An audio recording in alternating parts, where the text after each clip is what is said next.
There was a point when I lost my girlfriend, business partner, and virtually all of my clients because I was lost. I was running an online business trying to do something, but somehow, some way, everything was falling apart. I thought that by learning how to market online and sell info products, I would save my life. I would find the enjoyment in my life that I wanted to attain. But still, everything was falling apart. I thought that I was listening to the right advice, but I was gaining no traction. I thought that by doing the consistent inputs, everything in my life would figure itself out. Well, what ended up happening is that I locked myself in a room 24/7 and it destroyed my life. I'm currently running a growth operator agency, and back in the day when I was starting out, it was an absolute nightmare.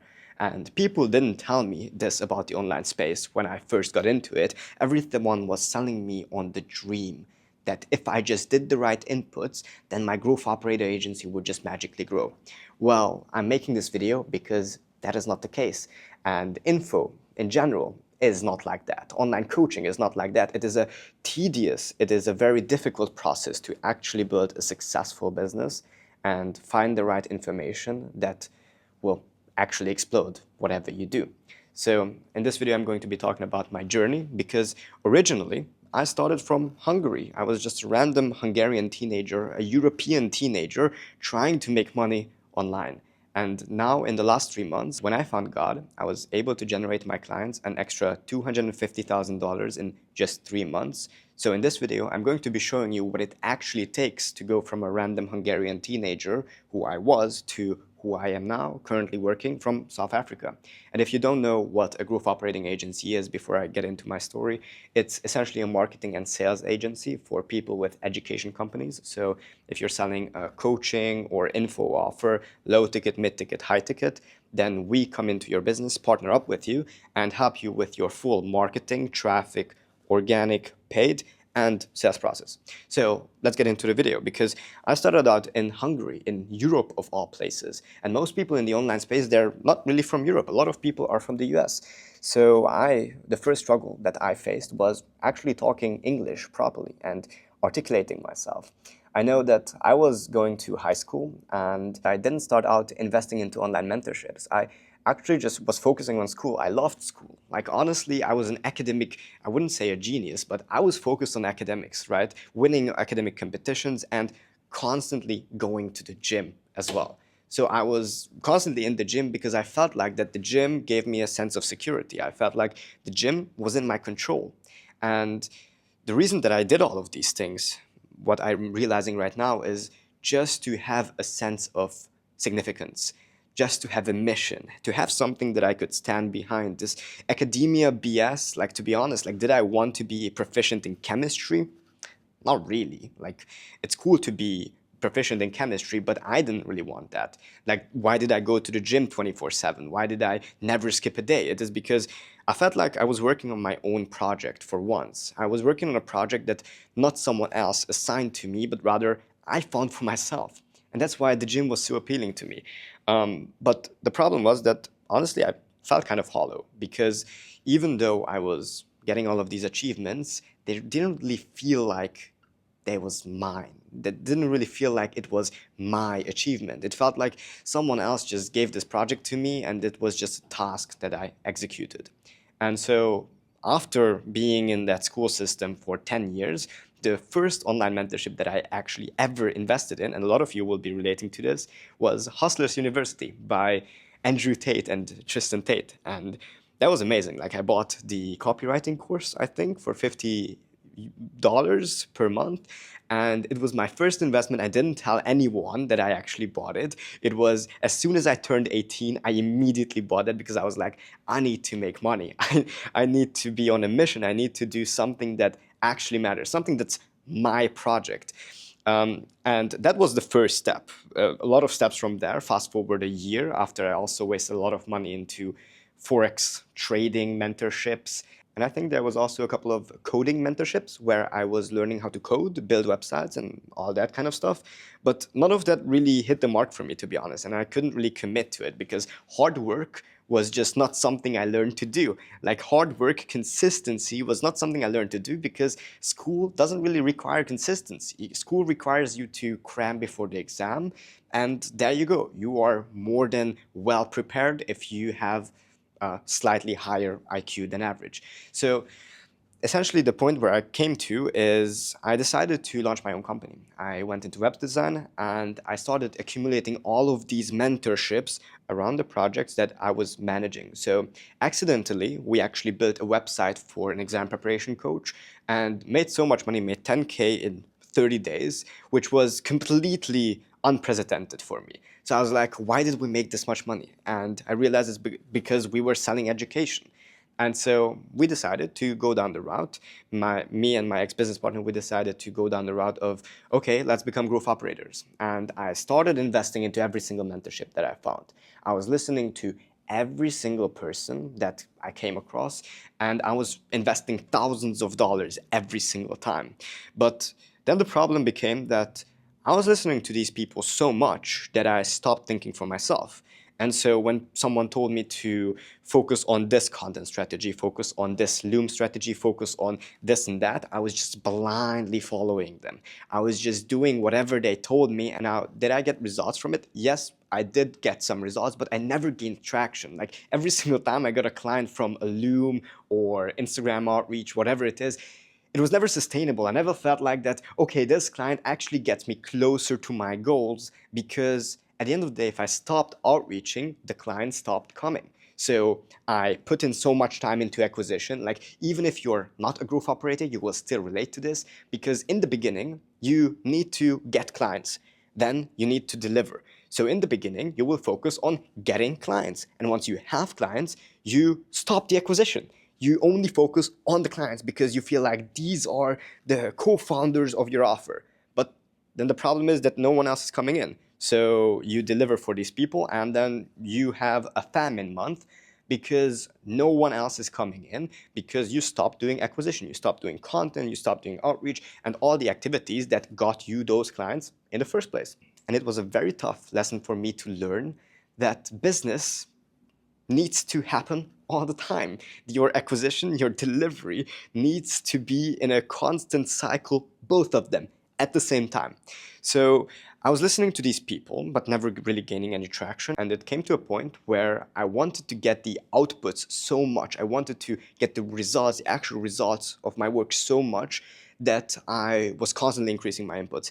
And whenever I didn't do the inputs, I was laying in my bed at night, completely anxious, not able to sleep. I was twisting and turning. It was a horrible experience. And I isolated myself from everyone around me because, when you start trying to get the outputs at all costs, you start sacrificing everything around you. And everything that is not the input that you need to be doing, so doing outreach content or thinking about your business, becomes a distraction. And you call it focus and you call this the lonely chapter. But in reality, what you're doing is that you are isolating yourself from enjoyment and all the people around you that could help you along your journey. And so this is what I did, right? I locked myself in a room 24/7, and I stopped communicating with my friends, with my girlfriend at the time, and essentially lost my personality. So that's exactly when, like in the beginning of the video I said, I ended up losing my girlfriend, I ended up losing my business partner, and virtually all of my clients as well, because I couldn't deliver for them in the most effective way possible, because I was just locked in. I was tunnel vision. I didn't have any creativity to me. So that was honestly my rock bottom. And even though I moved into my dream apartment, I was living at the place where I always wanted to live, because I did make some money in the previous months. Even though I moved into my dream apartment, I still felt hollow. And I didn't have anyone around me that could support me or that I could support, and I just felt lonely, to be honest. And that was the moment where, in my desperation, not being able to talk to anyone, and quite frankly, feeling lost, hopeless, not knowing what to do, I found God. And I, out of nowhere, started praying, because there was no one else to talk to. Like, quite literally, I was laying in my bed and I was like, this is so empty. Like, the apartment is so empty. The streets are so empty. Every interaction that I have is so empty. And there was no one else to talk to. So I just started praying. I didn't have anything against Christianity to begin with, so I was like, I just started praying.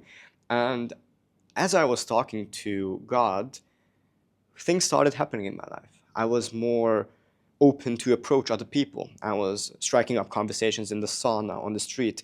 I was striking up conversations on Instagram, like personal conversations, not just trying to sell people. And then I found Christians. I found people that related to my worldviews and that accepted me online, in the online world. That's also why I'm currently in South Africa, by the way. And that shift of me praying and me finding people around me that shared my values and me turning to God instead of turning to the next guru, because I've invested $40,000 into online mentorships at that point. Instead of turning to the next online coach, I was turning to God. And that shift allowed me to absolutely explode my business. Like, honestly, I was at 2K per month, and then I was able to make 26K per month the next month. I was completely mind blown. I didn't understand what was happening, because it's like every single interaction immediately became exponential. It was not a transactional interaction like before, where I was just selling something, but rather I was building genuine personal connections with my leads and people around me. And people were more open to hand me money from there. And this transformation allowed me to unlock a new level of understanding or a new level of consciousness that I didn't have before. So before, I was looking at the strategy. Now I was looking at who is executing the strategy. So if I wanted to hire an appointment setter, it wasn't so much the appointment setting system that mattered, because it's so easy to build an appointment setting system, but rather who was running the system. Who is the appointment setter? What are their goals? I wasn't looking at their skills. I was more of like looking, does this person actually align with the business and where I want to take this business? And this was the same thing for me as well. Like when I was recording content, I didn't think about, okay, what am I going to say exactly? But rather I started thinking about what state do I want to be in to create my content? Or what state do I want to be in to be on a sales call? And I didn't overthink about the details where you can spend endless spirals of hell, basically, and get lost, like what to say exactly on a sales call and what sort of tonality to use at every single moment in the sales call. But rather I was just thinking about, okay, who do I need to be? How do I need to feel? And what feeling do I need to transfer to the other person for them to be convinced that the product that I'm selling is actually good, and for them to trust me to deliver on my promises? Instead of living in the science, I started living on a different dimension. I started, instead of living in this three-dimensional world, I started living deeper. I realized that things typically are capped by the environment in which you execute them in. So, for example, if you're trying to sell a broke lead, no matter how good your sales skills are, you will only be able to close them for $200-300. But if you're selling to a millionaire, then even with bad sales skills but a good product, you're able to close them for that much more.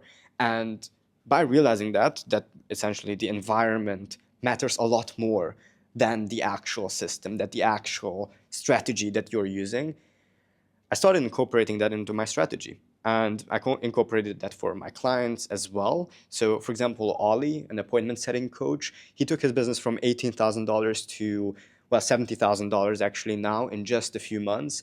And for him, we realized that the system wasn't really the problem. It's more of the alignment and incentives within the team that was capping them. It wasn't the systems that were capping them, right? And for Clay, for example, he is a YouTube agency owner. For him, he was sending 7,000 outreach messages and not getting a single client from there. But then we realized that, hey, it's not actually the outreach that isn't working, but rather his approach to the outreach, because his approach was very transactional, like, give me money right now, right? And people feel like you are a parasite in that case.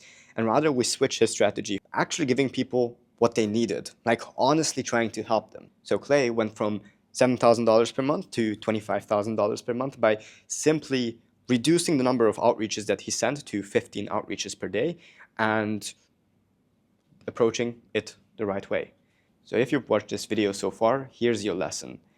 I want to give you the permission to do what you feel to be right, what you know to be right. I want to give you the permission to reflect on what is actually working and what's not. Don't rely on the strategies that you're handed. Don't rely on the instructions that you're handed. Of course, use them as tools to guide your direction, but give yourself permission to do what actually works for you specifically, because you have certain advantages and certain disadvantages that other people don't. You are the person that knows your business the best. You're the person that knows yourself best. So stop knowing what to do and start doing what you know. If you like this video, go down below and follow my Instagram, subscribe to my YouTube channel, and I'll see you in the next one. Bye-bye.